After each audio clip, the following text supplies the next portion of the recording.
My name is Eric Gustafsson, and I'm the ESL specialist at the Student Academic Learning Services for Durham College.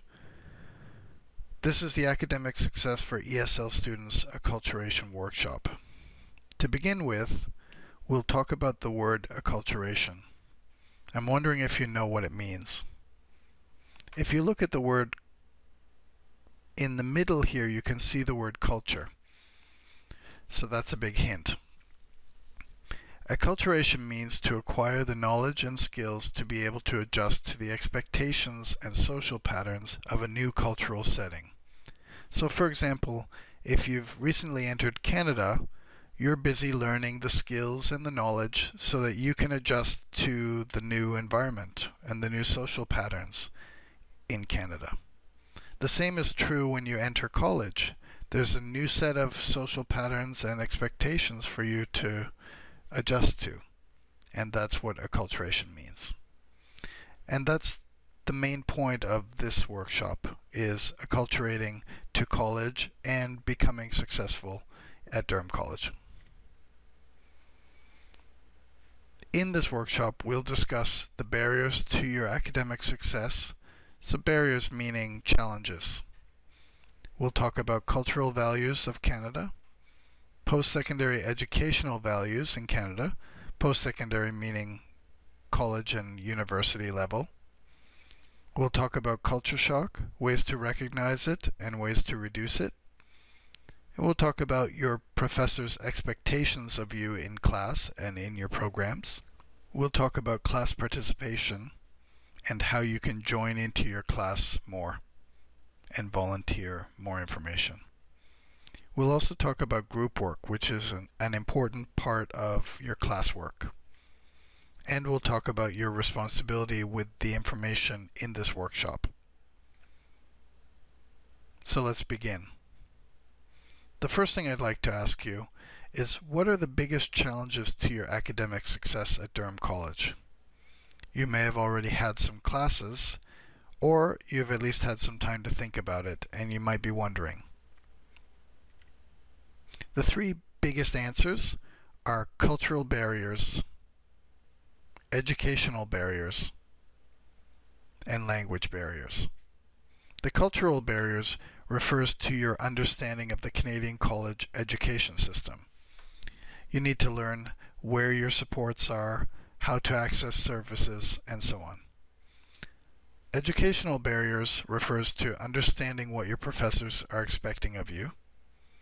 And then language barriers are obviously your English skills and how they affect your success for speaking and writing. It'll be important for you to improve your English skills so that you can better understand and respond to the cultural and educational expectations. Cultural values. We'll begin by talking about your own cultural values and compare them with Canadian cultural values. Now, because you're not here, I'm going to ask you some questions and have you think about your own cultural values and then talk to you about some of the Canadian ones. So first off, what are some of the cultural values from your country? What behaviors are important in your culture? And what do people in your culture value and expect from others? For the first question, if I were to tell you a Canadian cultural value, maybe I would say freedom. So what are some of the cultural values from your country? In Canada, freedom. That would be one.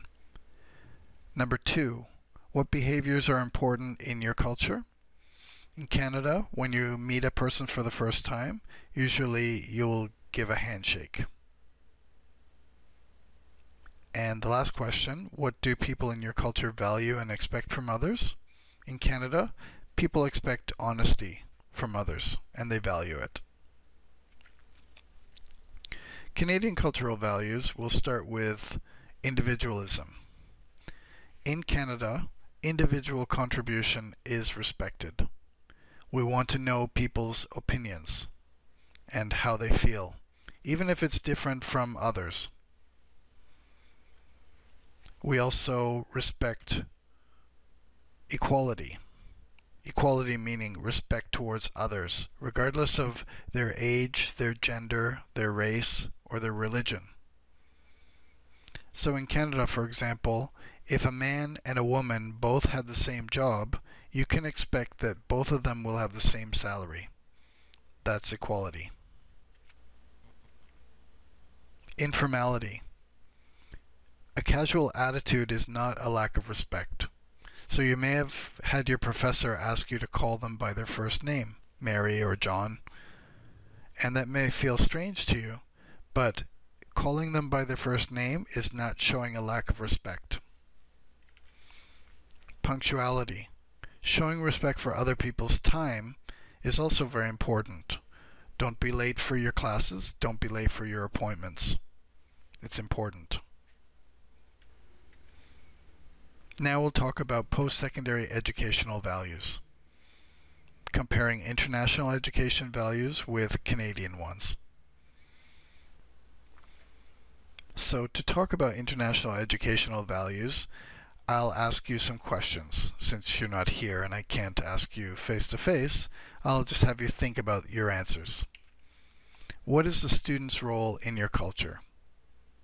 What is the teacher's role? Traditionally, students listen and teachers speak. Is that the case of your educational values, or is it different? How are student questions handled? Can students ask questions at any time, or must they wait until a particular time, or never ask questions? How are teaching and learning connected? How is evaluation conducted? Traditionally from the instructor to the student, so the instructor or the teacher is evaluating the student's performance. Do you ever have a chance to evaluate your teacher in your home culture? What are the students' expectations of the class? What are the instructor's expectations of the students?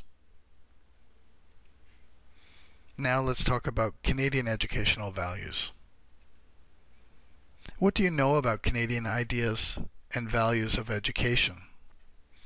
If you've been in Canada for a few weeks or a month, you may have already had some classes at Durham College, so you may have already experienced some of the differences. If you have, what will be challenging for you in the Canadian college system? One simple example that I gave before was if your professor has asked you to call them by their first name. That may be a big challenge for you. And there will be many more, I'm sure. Before we talk about the professor's expectations of you in class, I'd like to take a little bit of time and talk to you about culture shock. The first thing to talk about is to understand that as you adjust to your new life in Canada, you may have to behave in ways that challenge your cultural values. This change in your normal way of thinking or behaving may challenge your core values. In order to adjust to Canada, you may be required to think in a different way or act in a different way, and that will challenge your belief system, your values, and that can sometimes result in culture shock. What is culture shock? Why does it happen? We all believe our own cultural values and behaviors to be the right way. This is called ethnocentrism. When you feel that your own values, your own cultural beliefs are the right way, and you go to another country and they have a completely different set of values and beliefs and behaviors, that's a challenge because you feel like your way is the right way. How to recognize culture shock. I'm going to ask you a few questions, and if your answer is yes to any of them, then you may be experiencing culture shock. Are you eating more or less than usual? Have you become less social than you used to be in your home culture? Do you become angry or frustrated more than before, or more easily than before? Do you often complain about the host country or culture? Do you sleep more than before?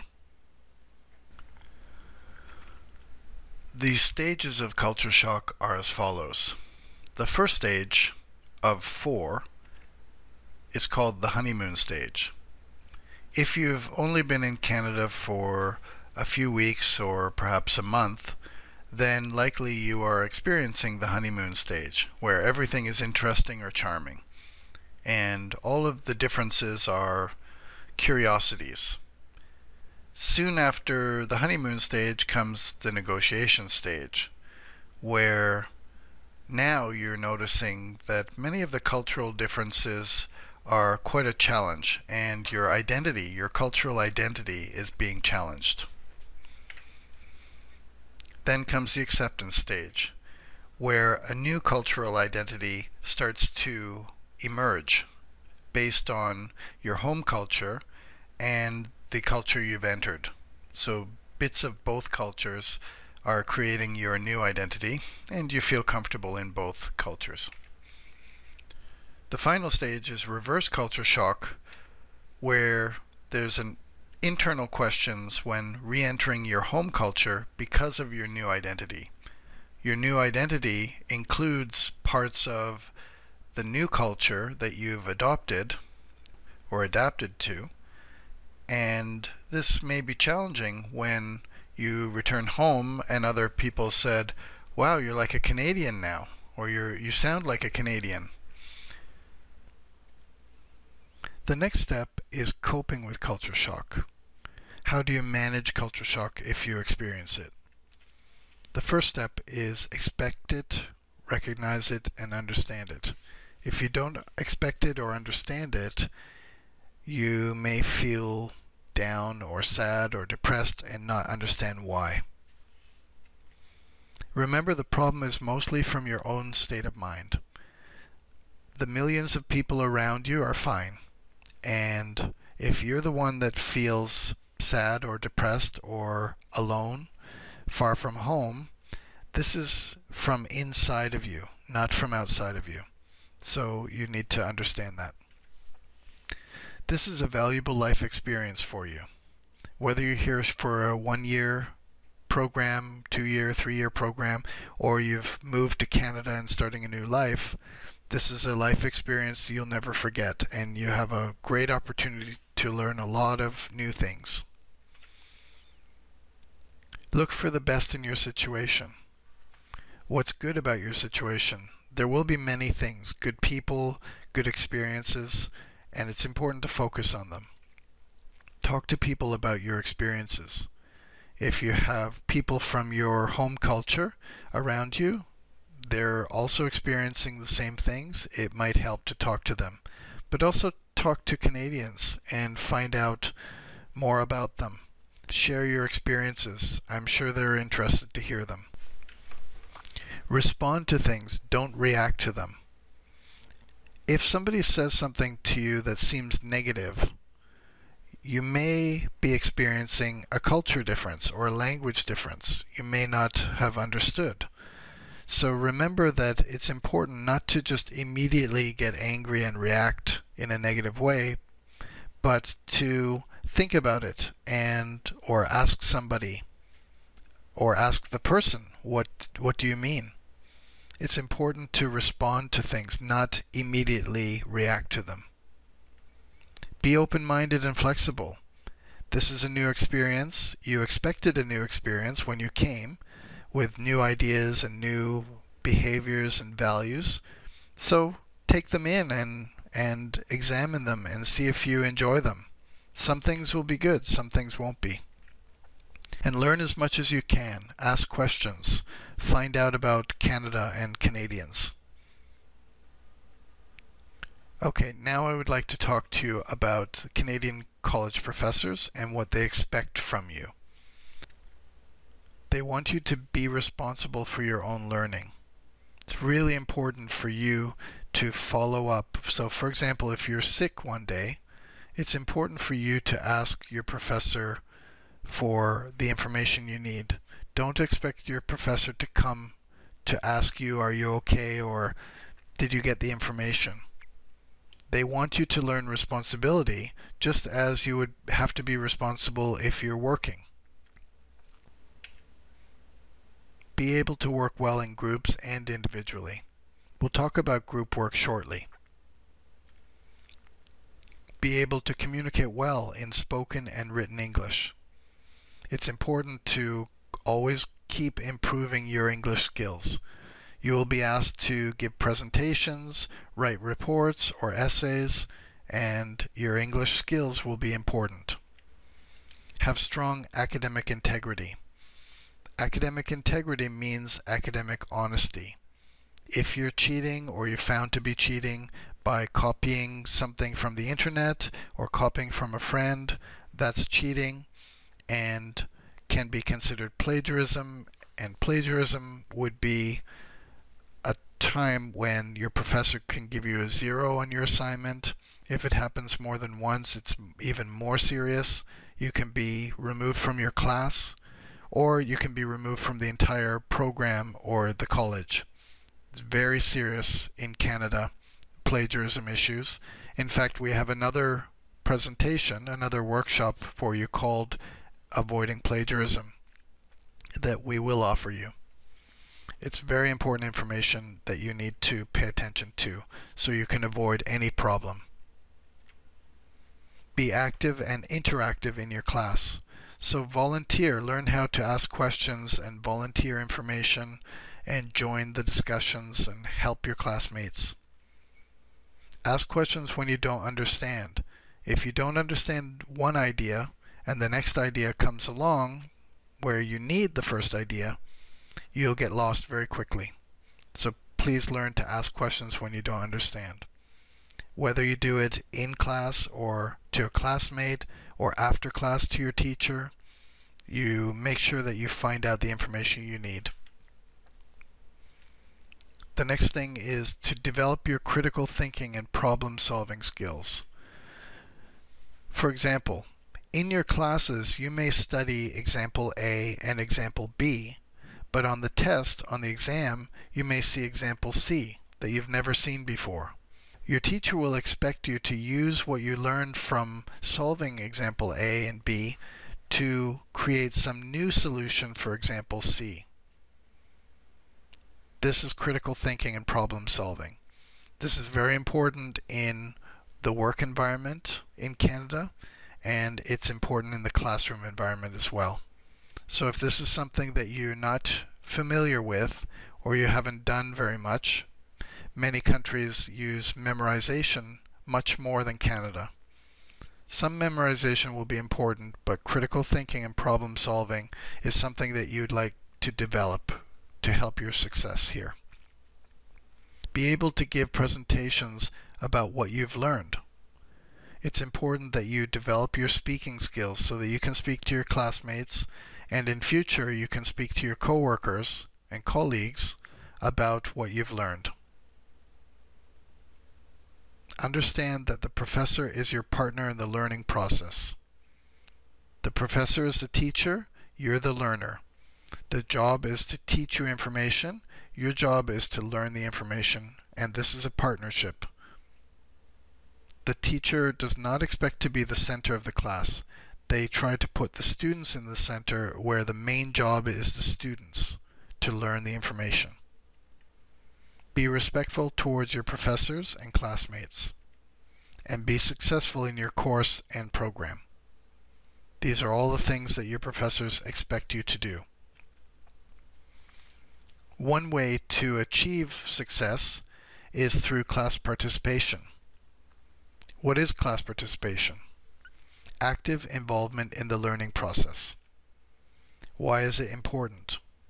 Participation creates a more active learning process by checking understanding and giving feedback about your progress to the professor. If you ask a question or volunteer some information, the professor knows whether you understand well or not. If you don't understand well, they can help you. And if you do, they can move on to the next point. It's very important. How to build your participation skill. Participation will be very important for your classes. One thing you can do is preview or read your textbook before you go to class. improve your English speaking skills and your English writing skills.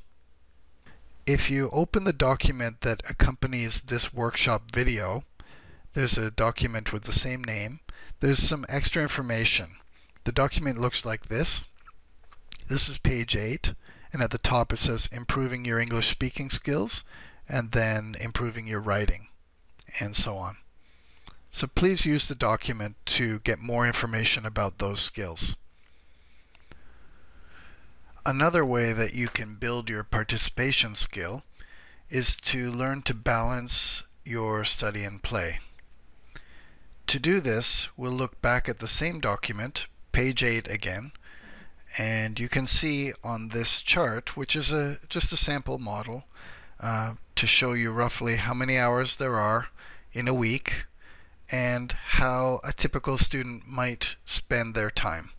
Travel time is to school and to home, between home and school. Class time, homework and study time, sleeping, meals, part-time job, hobbies, interests, and socializing and clubs. Each student will be different, but if you remember that these categories exist, maybe you can decide how you spend your time. If you're conscious about having some time for fun and relaxation, your study time and class time will be much more effective. So think about this for time management. Build your support network. This is your friends, your classmates, study groups, connections with teachers. It's important that you find out where to get help and then use that network to get help. How to improve your participation. Build a connection with your professors and classmates. It could be simply by starting with a good morning or a smile at the beginning of the class. Over time, they'll come to do the same and realize that you're a friendly person, and they'll remember you. Ask questions when you don't understand. I've mentioned this before several times, and it's a very important skill to learn so that you can stay on top of the information and keep learning. Be active when listening. If you're listening to somebody, nod your head so that you show that you understand. Make eye contact. Ask questions. Do you mean blah blah blah? This way you show that you understand the information. Remember why you're here in Canada. You've come to study, you've come to have a new experience, a new life experience, and it's not easy, but it's worth it. And so it's important for you to remember that and keep working. Use that for motivation. Maintain a positive attitude. It's very difficult to succeed if you feel negative about things. So try to be positive about your experience and your situation, and that will help your success. Speak loudly and confidently. Don't be shy about your English. Mistakes are okay. You can learn from mistakes and you can change. So take a chance, and if you make a mistake, there's a great chance for you to learn something new. The next point I want to talk about is group work. In many of your courses, you will be required to work in groups with other students to complete courses, assignments, and succeed in your program. Why is group work used in college classes?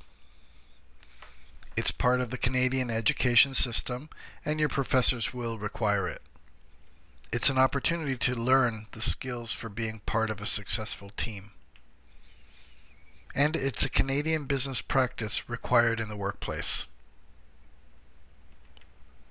Group work is also used in college classes as an opportunity for sharing different skills and experiences from your group members. You can learn from them, and they can learn from you. Your responsibilities with group work are as follows. Make sure to preview your textbook and participate in group discussions. Follow the group work guidelines given to you by your professor. Contribute to discussions. So volunteer information, ask questions. Ask questions if you don't understand. So if something is happening in the discussion and you couldn't catch it because of English or it was going too quickly, stop them and ask questions about the part that you didn't understand. Attend all meetings and arrive on time. Remember, punctuality is important. Do your part of the work. Research and reference your work carefully. Then edit and proofread carefully. Also, ask for feedback from your group or visit the SALS Center with your final copy for feedback. Complete your part of the work on time. If you say you're going to finish by a certain time, make sure you do. And be prepared to present your part if a presentation is required. Practice with your group or visit Eric, the ESL specialist, for feedback. The last part of this video talks about the toolkit. You can find the toolkit in the handout which accompanies this video. So next to the video file that you opened, you can find the handout file with the same name with all the extra information. Now the last few pages of the handout contain some useful information for you, so please check into it. The information contained is about how to preview a textbook chapter. So if you open to page 10 of the handout, which looks like this, you can see all the steps that are important to follow before reading your textbook chapter. This will help you prepare for reading, prepare for the information, and give you some idea of what the textbook will be about or what the chapter will be about before you read. It's a good idea to do. The next part of the toolkit is how to proofread your written assignments. So if you turn to page 11 and 12, on page 11 you can see a checklist, and it's a series of questions to guide you through your paper for proofreading. So the first question about the content is, have you done everything the assignment requires? If yes, you have, you check the box. If you haven't, you have to go back and change it. Just follow all these questions, and if you can answer yes to all of them, then you know that you're on the right track. The second page, page 12, gives you some tips and strategies for proofreading. It's very helpful information, so please read it carefully. If you have any questions about proofreading or previewing your textbook chapter, please come and see me, the ESL specialist. The last part of the toolkit shows you how to communicate in an academic and professional manner by email. If you turn to page 13, it looks like this, and it gives you several tips and strategies and ideas on how to make your emails professional. Remember, when you communicate with your professor, you should do so in a business-like professional way, and these are the tips on how to do that. For more information, come and see me at the SALS Center. You can also visit the SALS website, www.durhamcollege.ca/SALS. The website gives you all kinds of access to all of the information and services that we have in the SALS Center. If you look on the left bar here, you can also access all the English language services that I offer, as well as writing skills and resources. There's a lot of information, tip sheets, help sheets, and web resources as well. So make sure that you look at those.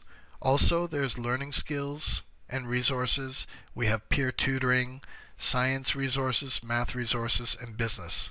So lots of helpful information here. So please visit the website. It's a great place to start, or come and visit the SALS Center in SSB 204. That's the Student Services Building. We're coming to the end of the workshop now, and I want to be clear that you are responsible for the information in this workshop.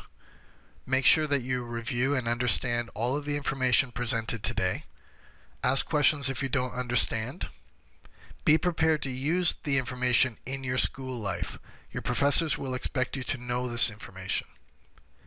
Be accountable for this information.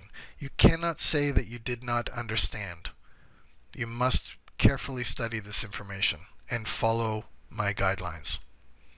If you have any questions, please feel free to email me. My email is on the screen now. Keep in touch with SALS.